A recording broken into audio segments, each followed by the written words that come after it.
Probably one of the most critical times in our history.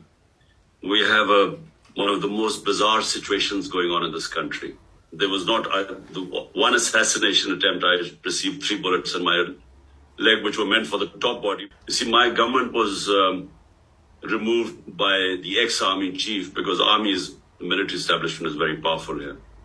So he conspired with the people who are in power right now. And, a lot of the army is powerful, the secret agencies, so they're toppled by government. It was the best economic performance of a government in the last 17 years.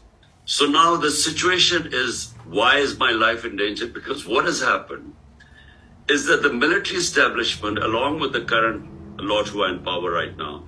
But the second thing what is done, and which is why really, Maxine, it would be very helpful, a statement, and if you could verify